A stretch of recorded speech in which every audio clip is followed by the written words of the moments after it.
Salut à tous les amis, c'est Mr Fox. Nous sommes début janvier, vous connaissez ce canapé, vous connaissez cet éclairage, vous connaissez ce t-shirt, vous savez donc d'ores et déjà pourquoi on est là. Et si vous venez de découvrir la chaîne et que vous êtes totalement perdu, bienvenue dans la vidéo Cinéma 2020.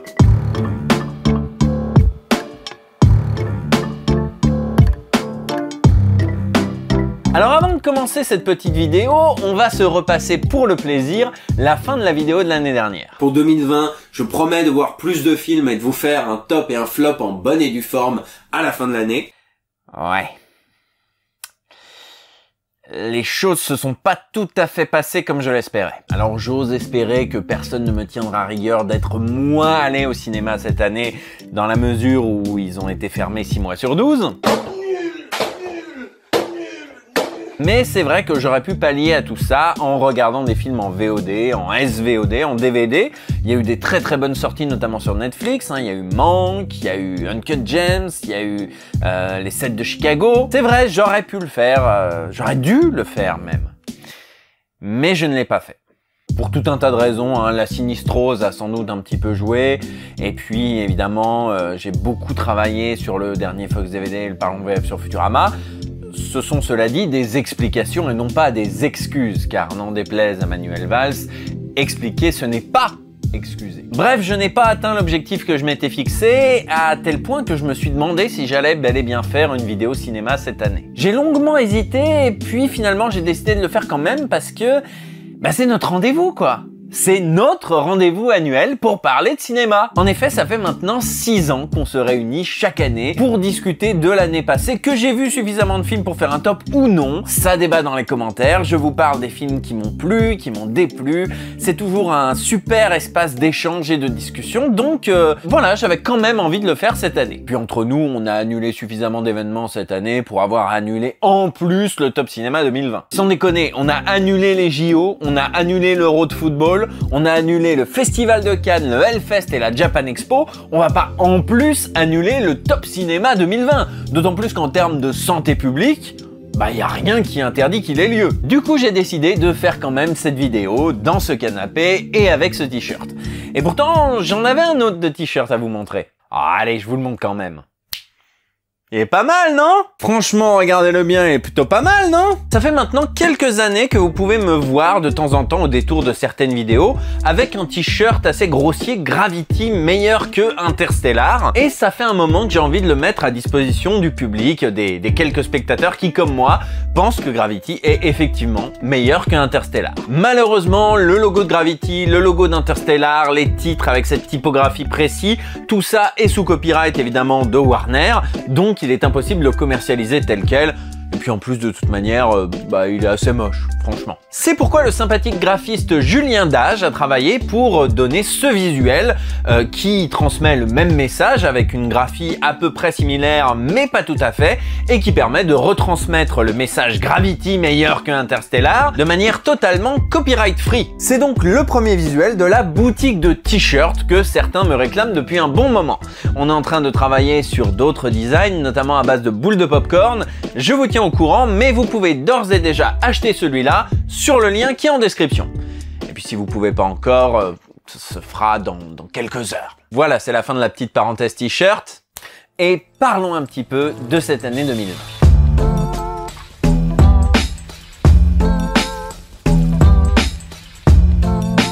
Cette année, j'ai donc vu 110 films, dont 17 au cinéma. Encore une fois, j'aurais voulu en voir plus, mais les choses ne se sont pas goupillées comme je l'espérais. J'ai vu 33 films en VO, 48 en VF, 27 films francophones et un film muet. Et si vous demandez lequel, le Métropolis de Moroder, c'est pas terrible. Alors que le Métropolis de Fritz Lang... Bref, le pire film que j'ai pu voir en 2020, hors film sorti en 2020, c'est Flashdance. Que ce film ait plus de la moyenne sur Sens Critique m'intrigue profondément. Je trouve ce film extrêmement mauvais et très sincèrement, je comprends pas comment les gens ont pu se faire embrouiller. C'est même pas que c'est mauvais, comme dirait Arthur, c'est affligeant, y a rien. Sans déconner, le film c'est une meuf qui travaille à l'usine, qui fait de la danse à côté, elle rencontre un mec, ça se passe mal, ça se passe bien, et à la fin, elle va dans son école de danse. Alors je sais, on pourrait résumer tous les films de la Terre de cette façon, Mad Max Fury Road, c'est un camion, il s'en va, il revient. Mais Flashdance, c'est vraiment creux. La moitié, pour pas dire les 2/3 du film, c'est des séquences musicales. D'ailleurs, quand j'en parlais autour de moi, il y a plein de gens qui m'ont dit « Ah ouais, mais quand même, la bande-son et tout ». Mais une bonne bande-son, ça fait pas un bon film. Sinon, Conan le Barbare serait un chef-d'œuvre. Attends, non. Ah. Non, Conan le Barbare, c'est un chef-d'œuvre. Mais pas que pour ça. Tron Legacy, par exemple, superbe BO des Daft Punk, film médiocre. Donc non, une bonne BO, ça fait pas un bon film. Et Flashdance n'est pas un bon film. Les acteurs jouent comme des patates, et notamment l'actrice principale, ce qui est pas étonnant quand on sait comment elle a été recrutée. Vous avez peut-être pas l'anecdote, alors je vous la livre. J'ai appris ça en regardant la vidéo de Monsieur Bobbin sur Don Simpson et Jerry Bruckheimer. N'hésitez pas à regarder cette vidéo. Don Simpson, le producteur du film, a convoqué un public masculin, a sorti les photographies des 3 actrices en compétition et leur a demandé « Avec laquelle de ces filles voudriez-vous le plus coucher ?» Donc oui, vraiment, je trouve Flashdance excessivement mauvais et vraiment qu'il ait la moyenne relative, hein, mais qu'il ait la moyenne malgré tout, ça me dépasse. Quant au meilleur film que j'ai pu voir cette année hors film de 2020, eh bien c'est Le 7e juré. Le 7e juré, film de Georges Lautner avec Bernard Blier, sorti en 1962. Alors je sais, un film français en noir et blanc de 1962, tout le monde n'aura pas la curiosité de le voir, je compte sur vous pour me contredire dans les commentaires. Le 7e juré, c'est donc l'histoire d'un homme, Bernard Blier, qui, pris par un coup de folie, tue une jeune femme un après-midi ensoleillé. Alors la police mène son enquête, évidemment, mais Bernard Blier n'est pas du tout suspect. Ah ben non, c'est un homme équilibré, tout le monde l'a vu cet après-midi-là, un dîner de famille, et puis c'est le pharmacien de la ville, c'est quelqu'un de honnête et respectable. Non, la police va plutôt focaliser son attention sur le petit ami de la jeune fille, avec qui il s'était disputé un petit peu auparavant, et qui a des mœurs un petit peu légères, disons un libertin, même si ça se disait pas vraiment dans les années 60. Bref, pas très aimé de la ville, donc ça tombe bien, c'est le coupable idéal. Et le sort est décidément bien coquin. Qui est-ce qu'on a choisi comme 7e juré pour le procès de cet homme?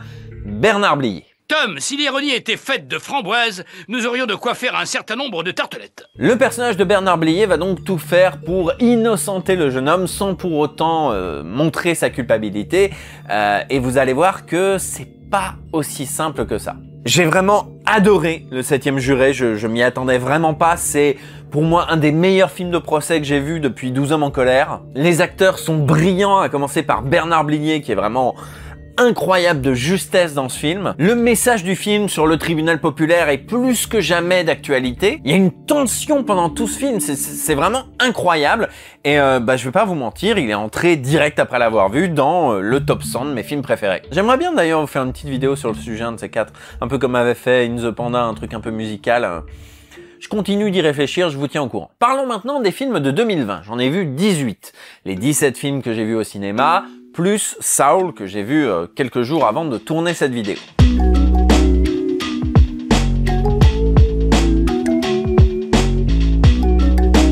Pas assez pour faire un top donc, puisque j'essaye de limiter à 50, et même si j'avais songé à un moment à abaisser à 25, vu que c'était le Covid, etc., ben j'aurais quand même pas atteint les 25, et même là, quand je vous dis 18, je triche un peu parce qu'il y a aussi ceux de Hallucination Collective. Est-ce qu'on peut vraiment les dater de 2020? C'est pas si simple, on en reparlera. Alors je vais vous parler en vrac de quelques films sur lesquels je ne veux pas m'attarder, mais qui méritent quand même d'en parler. J'ai vu par exemple Lucky Strike, un film coréen. Dans mon entourage, on m'a dit qu'on n'avait pas trouvé ça ouf. Mon petit frère m'a dit je suis même pas allé jusqu'au bout. Je comprends pas pourquoi, c'est un film, bon c'est pas un grand film, mais qui a pas mal de qualité, le suspense marche bien, l'intrigue est bien ficelée, les acteurs sont bons, non, je comprends pas où est le hic avec ce film. J'ai également vu Jojo Rabbit, que j'ai trouvé sympathique, mais au potentiel tellement gâché. Le film au final est assez cousu de fil blanc et surtout assez gentillet, et ça me rend assez triste d'imaginer qu'un film dont le pitch de départ est un enfant pendant la Seconde Guerre mondiale a comme ami imaginaire Adolf Hitler n'aille pas plus loin dans son délire.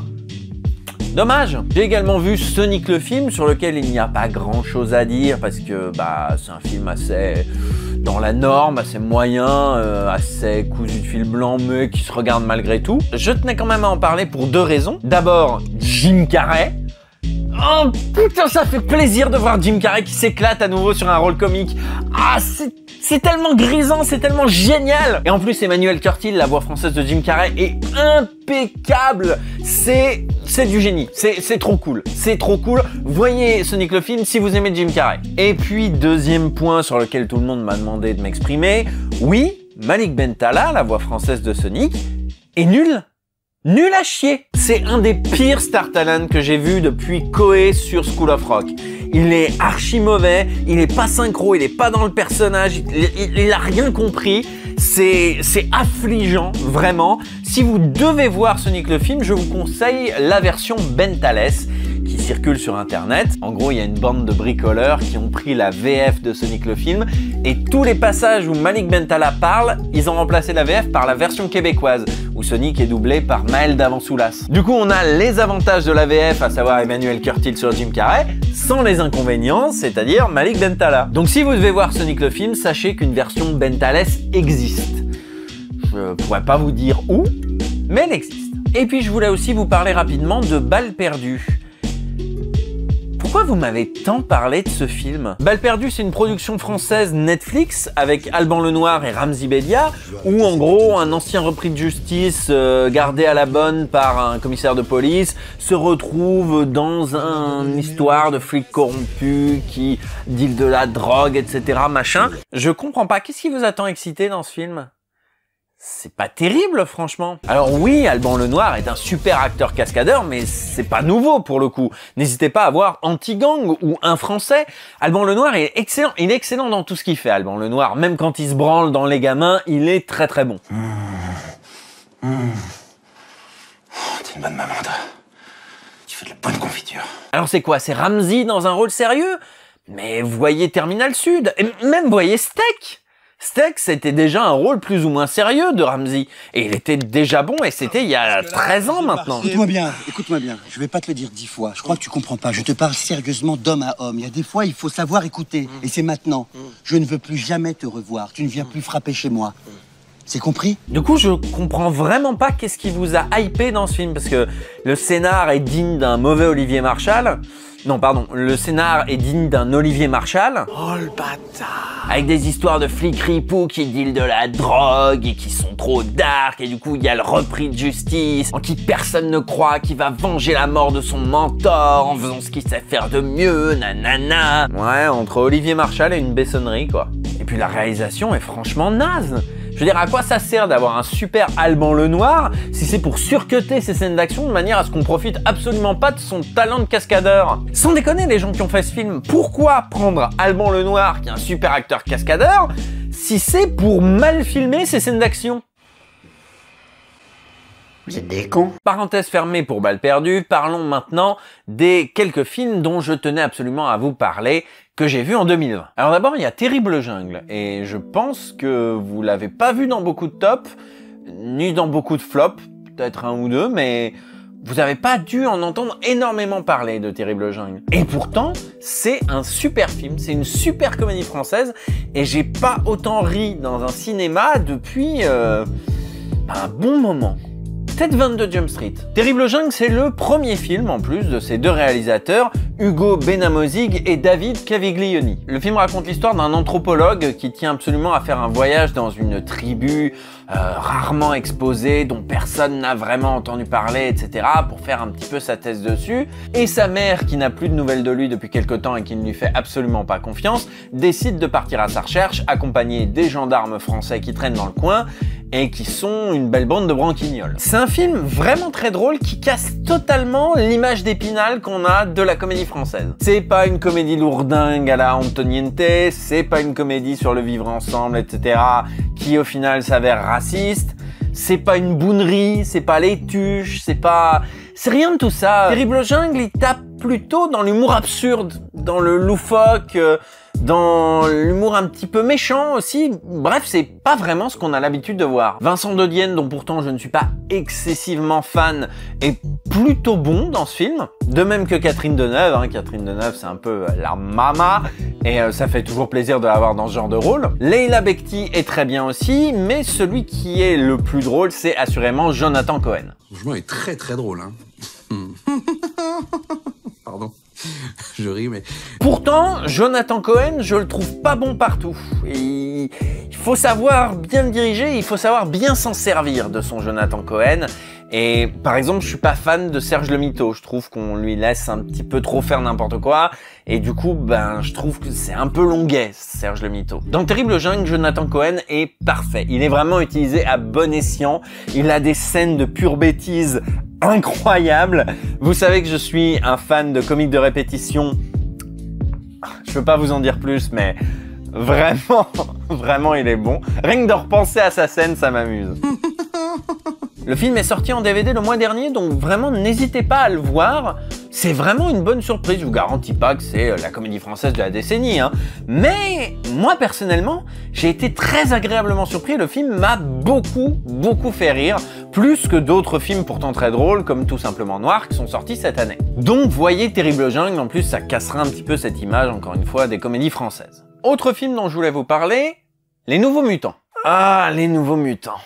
Les Nouveaux Mutants, Les Nouveaux Mutants. Un film que j'ai attendu, puis désattendu, puis re-attendu, puis redésattendu, et finalement je l'ai bien aimé. Et que je trouve assez sous-estimé, franchement. J'ai vu des critiques assez méchante sur le film. Pour expliquer un petit peu la genèse compliquée du film, le film a été tourné en juillet 2017, donc réalisé par Josh Boone. Une bande-annonce a été montée dans un style un petit peu film d'horreur. Les retours ont été très bons, les gens ont bien aimé, etc. Et du coup, la 20th a dit à Josh Boone, ce serait bien de faire en sorte que le film ait vraiment cette vibe-là.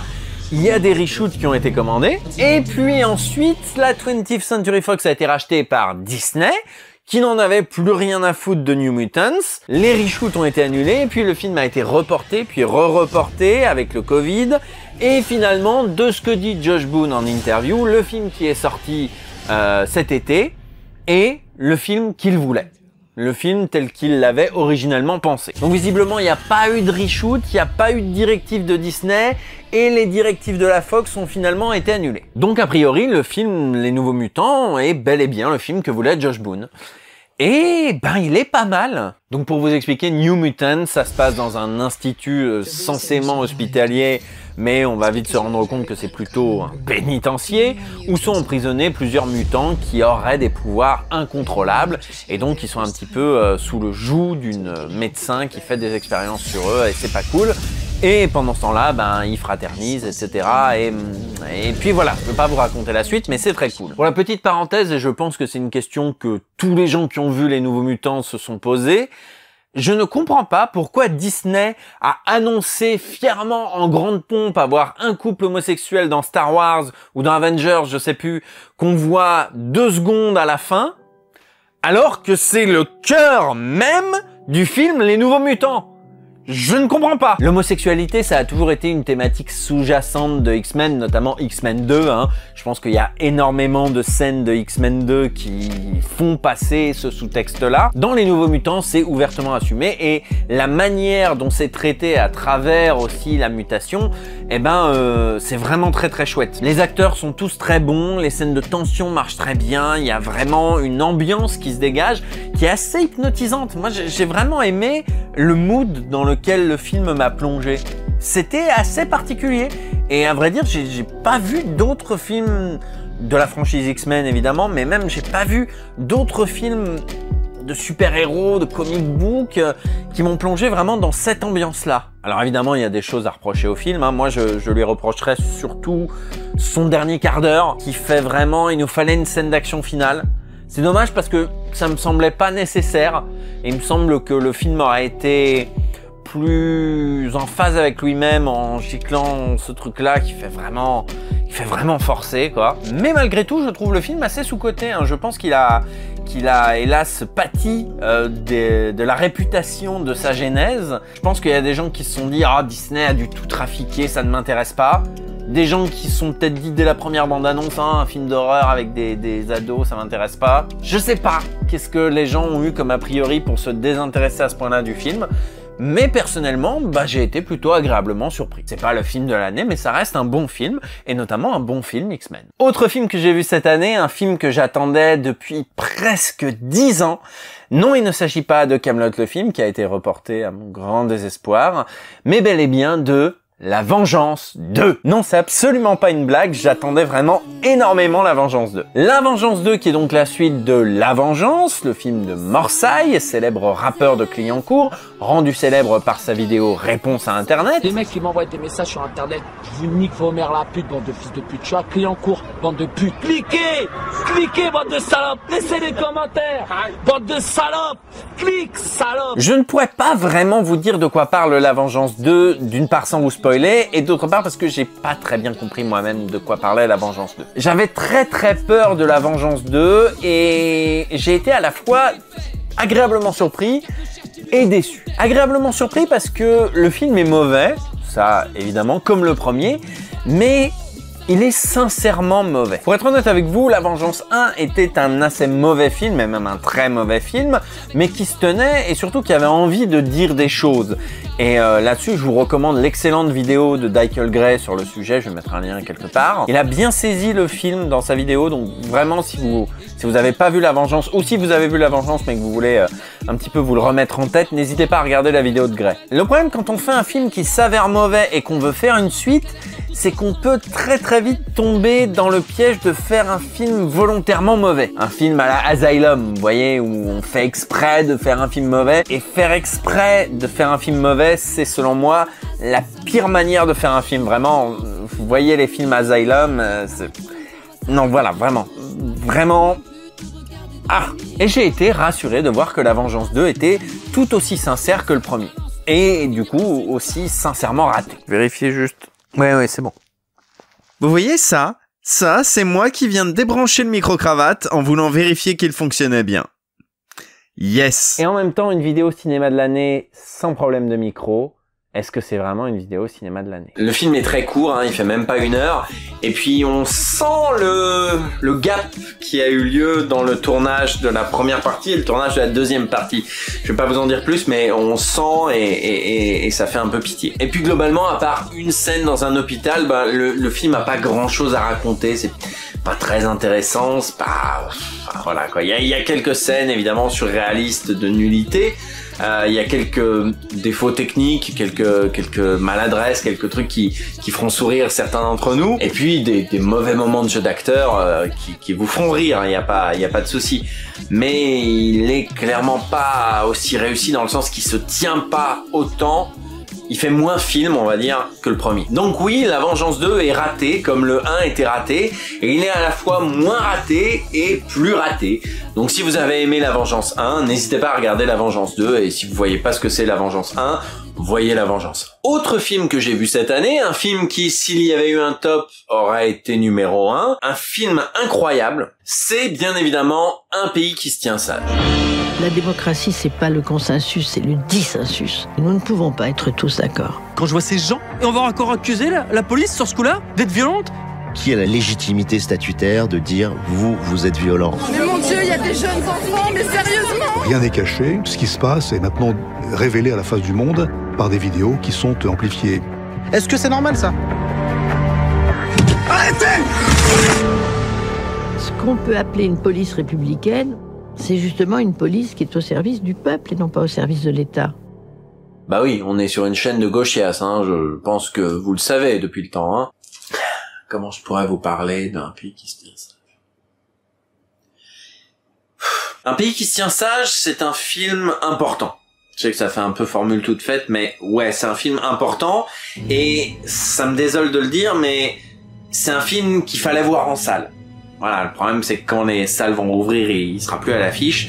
Mais c'est un film qui vraiment prend toute sa puissance en salle. Parce que dans ce film, il y a des images de violence policière. Il y a des images d'agression. Il y a des images de mutilation. Et c'est des images qu'on a tellement vu passer dans nos timelines Twitter, sur nos murs Facebook, dans nos stories Insta, qu'on a vu passer dans des vidéos qui parlaient du sujet, blablabla. Et c'est des vidéos qui ont inondé notre sphère. Et en fait, c'est des images qu'on a vues sans les voir. En fait, elles étaient partout, mais de fait, on n'a pas vraiment pris le temps de les regarder. Les voir sur un grand écran, c'est une claque dans la gueule.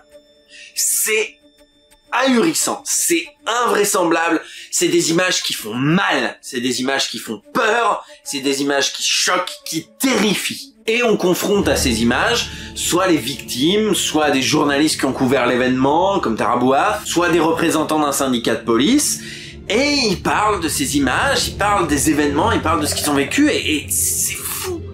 C'est fou, c'est incroyable, il y a des scènes surréalistes dans ce film. Il y a notamment ces images, encore une fois, moi je les ai vues passer un certain nombre de fois sur Twitter, mais les prendre en pleine gueule dans une salle de cinéma, c'est pas du tout le même effet. Ces images donc de la manifestante coincée dans un Burger King, au sol, les mains derrière le dos, à genoux, et qui se fait tabasser par 4 CRS.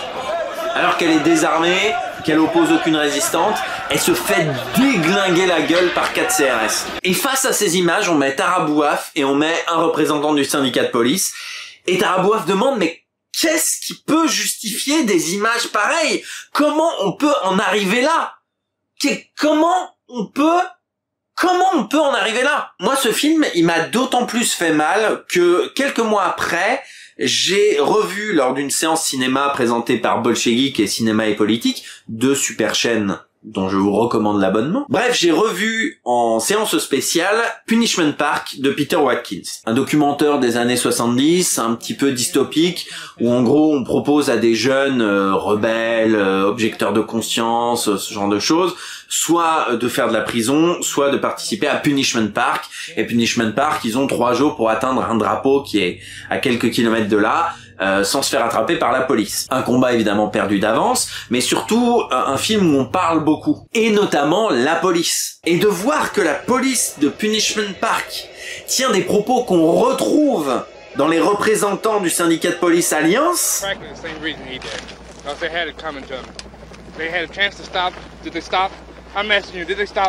Because they rushed us. We let them reach that flag. You think they deserve that flag?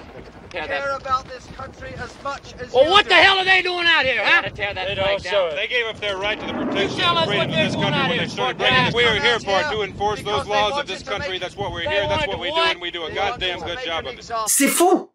C'est fou, ça fait peur, ça fait mal, c'est un film incroyablement violent, et c'est un film qu'il faut voir. Il y a 2 choses qui ont dérangé certains spectateurs de ce que j'ai lu. La première, c'est que on ne voit pas le nom des intervenants avant la toute fin du film.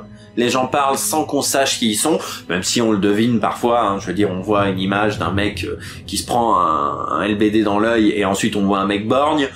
Je pense qu'on fait assez vite le rapprochement, à moins d'être très con. Et on a aussi reproché à ce film de donner plus la parole aux victimes, aux journalistes militants, etc., qu'aux policiers. Concernant ce point, c'est dit dans le générique de fin, hein, donc restez aussi pendant le générique de fin. Les représentants des différents syndicats de police n'ont pas voulu participer à ce film, il y en a que 2 qui ont répondu présent. Et leurs réactions sont très intéressantes. Et concernant le fait qu'on ne mette pas tout de suite des noms sur les visages, moi ça m'a pas dérangé. D'abord parce qu'encore une fois on fait assez vite certains rapprochements, et puis parce que justement ça donne des paroles peut-être plus audibles. Peut-être que si on avait le nom et surtout la fonction des personnes qui parlent, peut-être que ça biaiserait notre avis sur ce que cette personne a à dire. Typiquement les représentants du syndicat de police, j'ai compris au bout d'un moment qui ils étaient, mais je pense que savoir dès le début qui ils étaient m'aurait peut-être influencé dans mon jugement de ce qu'ils avaient à dire, on va dire. Un pays qui se tient sage, c'est un film dont la simplicité de la mise en scène est justement ce qui fait sa force. On a des images, on a des gens, et on se sent très mal après. Voyez Un pays qui se tient sage. C'est dommage de pas l'avoir vu au cinéma, mais voyez-le quand même. C'est un film incroyable. Avant de vous parler de ce qui a été mon film préféré de 2020, j'avais envie de vous parler un petit peu du festival Hallucination Collective. C'est un festival qui a lieu tous les ans en avril à Lyon, et dont une édition s'est bel et bien tenue cette année, en septembre, pas en avril. Et c'est un festival où on a l'occasion de voir plein de films, y compris des films qui sont pas encore sortis, y compris des films qui sortiront pas. Du coup, si j'avais vu suffisamment de films pour faire un top 2020, j'aurais pas su quel film mettre dedans. Il y a des films qui sont sortis en Australie l'an dernier et qui ont toujours pas de distributeur en France. Du coup, est-ce que c'est des films de 2019, des films de 2021? On sait pas. Il y a des films qui ont toujours pas de distributeur et qui n'en trouveront probablement pas. Bref, c'est des films que j'aurais pas pu mettre dans le top, mais dont j'avais quand même envie de vous parler un petit peu. J'ai vu beaucoup de bons films dans ce festival, mais il y en a 4 qui ont retenu mon attention. D'abord, il y a Mope, qui est un film que j'ai adoré, qui a une vibes très comment dire, cringe, un truc un peu The Office, Platane, c'est incroyablement réussi à ce niveau-là. C'est l'histoire d'un mec qui est un extra dans le monde du porno, c'est-à-dire qu'on l'embauche que pour faire de la figuration dans des scènes de groupe ou pour faire des trucs particulièrement dégueulasses et qui se berce d'illusions, qui est persuadé qu'il va percer et tout. C'est génial, voyez-le. J'ai également vu Dogs Don't Wear Pants, qui est sorti sur Mubi il y a quelques temps, me semble-t-il. Pour résumer brièvement le film, je dirais que c'est un cadre de la Cogip, cadra, quinca, qui découvre le BDSM et qui aime ça. Asia on niin, että mä oon tavannut yhden mukavan naisen. Hiljaa! Tosi lupaavalta vaikuttaa. Isi, tässä on Satu, mun soitanopettaja. Mä pidin sua jotenkin erilaisena tyyppinä, tai se on vähän harmaana. Mä oon teatterin lemmikki. Ootko? J'ai également vu The Wave, un film assez psychédélique avec Justin Long, qui je trouve ne tourne pas assez. Justin Long, il était dans Die Hard 4, il était dans Jusqu'en Enfer, il était dans la série de pub Mac versus PC, et donc il est dans ce film assez particulier où en gros un cadre en assurance va à une soirée, il prend une drogue un petit peu bizarre, évidemment il se réveille en slip sans se rappeler de rien, mais surtout il va faire des sauts dans le temps et dans l'espace sans comprendre qui il est, où est-ce qu'il va, etc. Il va essayer à tout prix de retrouver la personne qui lui a donné cette drogue, mais surtout la fille avec qui il traînait à cette soirée-là. On drague, on branche, toi-même tu sais pourquoi. Fighting that, just throw your life into chaos. You're almost there. You're gonna make this right.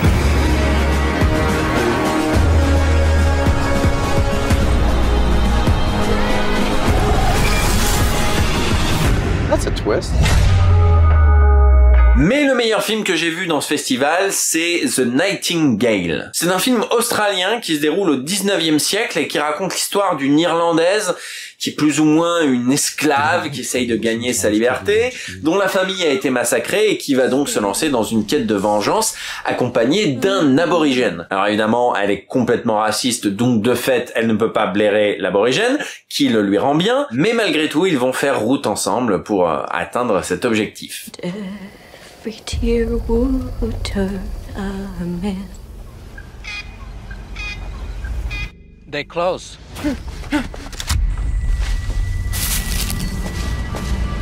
What are you doing? I don't want no trouble.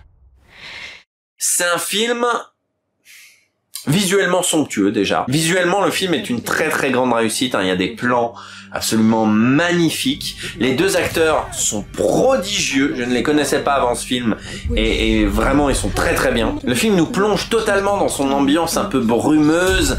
Il y a vraiment un travail aussi sur le son qui est vraiment très très réussi. Le film m'a complètement soufflé, donc vraiment n'hésitez pas à le voir si vous avez l'occasion. Encore une fois, dans certains pays il est sorti en DVD Blu-ray et chez nous on attend toujours une sortie salle. Yes, je me rends compte que le micro n'enregistrait pas. Voilà pour les hallucinations collectives, c'est toujours un plaisir de s'y rendre, c'est toujours un plaisir d'y découvrir des films. Je vous invite à le faire si vous habitez un peu la région lyonnaise.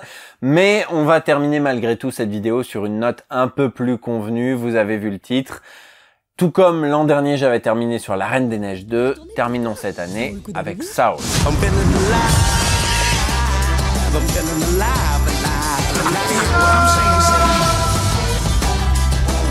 Saul, dernier film des studios Pixar et dernier film de Pete Docter, qui raconte l'histoire d'un musicien fan de jazz qui, le jour où il apprend qu'il va enfin pouvoir faire un vrai concert devant un vrai public avec des vrais autres musiciens, meurt. La vie est une pute. Il va donc se retrouver dans le domaine des âmes et va tenter par tous les moyens de regagner son corps accompagné de 22, une âme qu'on entraîne depuis un moment à essayer de trouver sa flamme pour aller sur Terre, mais qui n'y arrive pas. J'essaie de pas trop vous en dire parce que le film gagne évidemment énormément à être découvert. D'ailleurs, la bande-annonce en révèle pas tant que ça sur le film au final. Bon, alors commençons par ce que vous m'avez tous demandé sur Twitter. Oui, la VF est une réussite. Camille Cotin est très bien. Franchement, impeccable, rien à redire. Ramzy, lui aussi, est impeccable.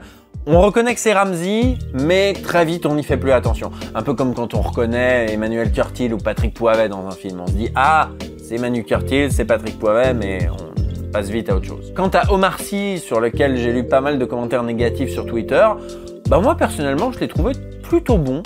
Non, il est bien dans le personnage, il est bien dans le truc, il est synchro. Non, il n'est pas... Non, il n'est pas plus mauvais qu'un autre. Ceci étant dit, commençons par une évidence. Oui, Saul est un excellent film. Un très bon film. Probablement un grand Pixar et un des rares grands Pixar de ces dernières années, derrière Vice Versa et Toy Story 3. Est-ce que c'est une lueur d'espoir dans l'univers Pixar ou est-ce au contraire le chant du cygne, la dernière jolie note d'un studio qui nous a tant fait rêver? Je vous ai déjà dit l'année dernière que pour moi Disney égale Satan, et derrière cette formulation un petit peu aguicheuse, je vous ai dit que Marvel ne m'intéressait pas, que Star Wars ne m'intéressait pas, que les films d'animation avaient fini de me décevoir avec La Reine des Neiges 2, ne parlons même pas des remakes live, ne restait que Pixar, et pour être parfaitement honnête avec vous, Pixar, j'ai fait un petit peu l'historique de ces 10 dernières années, et ça faisait un moment qu'ils n'avaient pas sorti un film exceptionnel. Ils ont sorti des bons films, il n'y a pas de souci. Si on regarde la décennie passée, on oscille entre des films très médiocres, pour être honnête, Cars 2, et des films sympathiques, très sympathiques. Mais on n'avait pas eu de vrais chefs-d'œuvre depuis un moment, à l'exception notable de Vice Versa. Faisons un petit historique. Depuis Toy Story 3, on a eu Cars 2 et 3.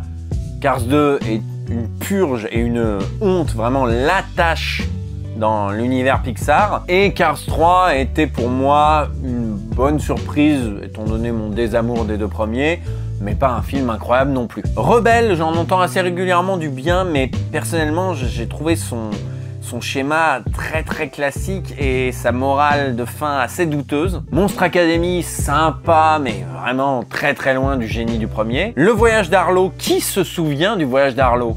Franchement, qui se souvient du Voyage d'Arlo? Le Monde de Dory, dont j'admets ne pas me souvenir du tout. Pourtant, je l'ai vu, je l'ai même vu en 3D, je crois, mais aucun souvenir du Monde de Dory. Coco, sur lequel tout le monde s'astique allègrement le manche, mais que personnellement, j'ai pas trouvé si incroyable que ça.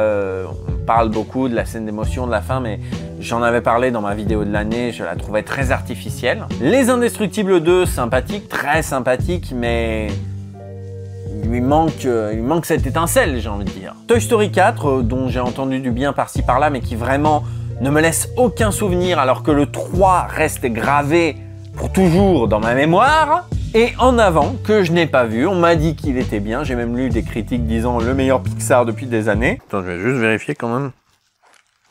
Si je fais la même erreur de fois dessus, c'est pas la peine. Ça là, c'est moi en train de vérifier si mon micro est bien allumé. Non, c'est bon. Et vous voyez ça là? C'est moi en train d'éteindre mon micro sans faire exprès. Ah! Si je fais la même erreur de fois dessus, c'est pas la peine. La vie est une pute. Ah! Et En Avant, que je n'ai pas vu, on m'en a dit du bien, j'ai même vu des magazines dire le meilleur Pixar de ces dernières années, mais on va pas se mentir, si on regarde les tops de fin d'année, il n'y en a aucun qui a mis En Avant. C'est Saul. Saul est dans quelques tops. En Avant, pas du tout. Voilà, je me suis refait un petit peu un historique des films Pixar entre Toy Story 3 et Saul, et je dois admettre que, à part Vice Versa, il n'y a aucun de ces films dont j'arrive à me souvenir d'une scène en particulier. Vraiment, aucun. Et particulièrement Le Voyage d'Arlo. Je ne me rappelle même plus de quoi ça parle. Oui, Mr. Fox, t'as parlé des anciens films Pixar, t'as dit que Saul c'était très bien, mais t'as vraiment rien d'autre à dire? Si, bien sûr. Évidemment. D'abord, Saul, visuellement, c'est un film très réussi et que je regrette amèrement de ne pas avoir vu en salle. Putain, en salle, ça devait être quelque chose. Il y a des plans, il y a des scènes absolument incroyables. Les personnages un peu filiformes, les Michel, comme on l'appelle en VF, il s'appelle Jerry en VO. Visuellement assez inventif, assez riche, et j'ai beaucoup aimé l'univers du film. Les scènes du monde réel aussi sont assez réussies. Bon, il y a que le chat dont j'ai trouvé le caractère design pas ouf, mais à part ça, visuellement le film est quand même une très très belle réussite, et oui, un des plus beaux films Pixar, un des films Pixar les plus inventifs en tout cas, visuellement parlant, depuis un bon moment. Évidemment, Soul est un film très intéressant en termes d'écriture, en termes de thématique. Bon, c'est pas le premier Pixar qui nous parle de nous, de notre rapport à la mort, de notre rapport aux décisions, de notre rapport au deuil, enfin voilà, tous les films Pixar parlent de psyché humaine depuis des décennies. Donc à ce niveau-là, là encore, il est très réussi. Je vous invite à regarder plein d'autres critiques qui évoquent assez précisément et assez pointilleusement les questions existentielles soulevées par Soul. Mais Soul n'est pas vice-versa. Et c'est un petit peu le reproche que je lui ferais. Soul n'est pas vice-versa. En fait, je ferai à Soul certains reproches que j'ai déjà fait à Coco. À savoir que certaines scènes et certains dialogues, notamment, font vraiment très fonctionnels. Font vraiment en mode, il faut faire avancer le truc, etc. Et c'est des dialogues, à partir du moment où ils commencent, tu l'as construit automatiquement dans ta tête et tu sais déjà où il va en venir. La scène du coiffeur, typiquement, et même la scène où il parle avec sa mère, c'est des scènes, tu les vois, tu sais très bien où est-ce qu'il va en venir, et voilà quoi, c'est un petit peu dommage. Bon, cela dit, le film évite aussi ce piège-là dans d'autres scènes, et notamment la toute fin. Je vais pas vous la raconter, je vous rassure, mais c'est une fin qui aurait pu être développée dans une longue séquence. Disney l'aurait fait, DreamWorks l'aurait fait, et Soul décide d'en faire un plan de quelques secondes, et je trouve effectivement que c'est très juste. Point trop n'en faut. Mais voilà, il y a quand même quelques scènes qui font un petit peu automatique, et de fait, est-ce pour cette raison-là, je n'ai pas pleuré, le film ne m'a pas ému. Pourtant, je l'ai déjà dit, Pixar est un champion dans cette discipline. J'admets même avoir pleuré devant Coco, et même devant Monster Academy, mais là non, et je vous avoue que ça m'a un petit peu déçu. Est-ce que j'aurais pleuré si je l'avais vu en salle? Peut-être, mais je sais pas. J'ai beaucoup réfléchi avant de tourner cette vidéo et j'arrive pas à mettre le doigt sur pourquoi je n'ai pas pleuré à la fin de Soul. C'est un film très intime, c'est un film qui va parler d'ailleurs beaucoup plus aux adultes qu'aux enfants. Et pourquoi il m'a pas touché ce film? Pourquoi il m'a pas ému aux larmes comme ont su le faire d'autres Pixar avant lui? Qu'est-ce qui lui manque à Soul? On peut pas vraiment dire qu'il manque une âme à Soul. Ce serait un procès d'intention assez moche. Je sais pas. Je saurais pas dire. Si vous avez des idées, dites-le en commentaire. Peut-être que vous aussi, vous avez votre propre lecture de Soul. Soul reste définitivement un film majeur de Pixar de ces 10 dernières années. Il y a Toy Story 3, il y a vice versa, maintenant il y a Soul. Est-ce que c'est une lueur d'espoir pour la suite? Vous avez vu comme moi peut-être le Disney Investor Day, qui est clairement le truc le plus déprimant que j'ai vu cette année, devant le Covid. Le nombre de suites à des films Pixar, à des films Disney, des produits dérivés de l'univers Star Wars, ça me rend incroyablement triste. Savoir que ce studio qui a été un pilier de l'innovation technique, un pilier de l'imagination, de l'audace artistique, est devenu Satan, une entreprise cynique, mortifère, le cimetière de la créativité, le cimetière de la prise de risque, et un des plus grands fossoyeurs de l'industrie cinématographique actuelle, même si Warner a une bonne place dans le lot, hein. Je sais pas où Disney va, très sincèrement, et ça me désole un peu. Alors oui, il y a l'annonce de Raya, le dragon, bidule, je sais plus, mais d'une part, on sent un petit peu dans les thématiques une volonté de draguer le marché chinois, et d'autre part, j'ai très peur d'une redite de Moana, qui lui-même était une version améliorée de La Reine des Neiges. Je sais pas où Disney va. Moi, je me souviens d'une époque où Disney et Pixar présentaient leurs films à venir en mode: alors voilà, on a un tel réalisateur qui a décidé d'exploiter tel univers, Ça racontera l'histoire de machin, bidule. C'est voilà, visuellement, ça peut ressembler à ça, les personnages. Je me souviens de la présentation de Newt, qui a été annulée depuis. Je sais pas où va Disney, je sais pas où va les mener ce tournant vers le tout SVOD. Je me dis que c'est peut-être une impasse. Après tout, Netflix est endetté d'1 milliard de dollars et leur nombre d'abonnés ne peut pas grimper exponentiellement ad vitam, hein. La croissance éternelle, c'est un mythe. Donc je ne sais pas où va Disney, je ne sais pas non plus où va Warner, je ne sais pas où vont les cinémas avec la crise du Covid, je ne sais pas où va l'industrie cinématographique, je suis totalement dans le flou. Et du coup, je serais incapable de vous dire qu'est-ce que j'attends de 2021, si ce n'est le film Kaamelott. Voilà, j'espère que cette vidéo vous a plu. Je m'engage définitivement et de manière inconditionnelle à ne pas faire de vidéo l'an prochain si je n'arrive pas à avoir au moins 50 films de l'année, et ce, quelle que soit la situation sanitaire des salles de cinéma. Je trouverai bien des films Netflix à regarder. Je vous donne rendez-vous très prochainement pour des parles en VF, des vlogs, des redubs et le nouveau zapping YouTube. Prenez soin de vous, abonnez-vous, commentez, lâchez un like. Salut!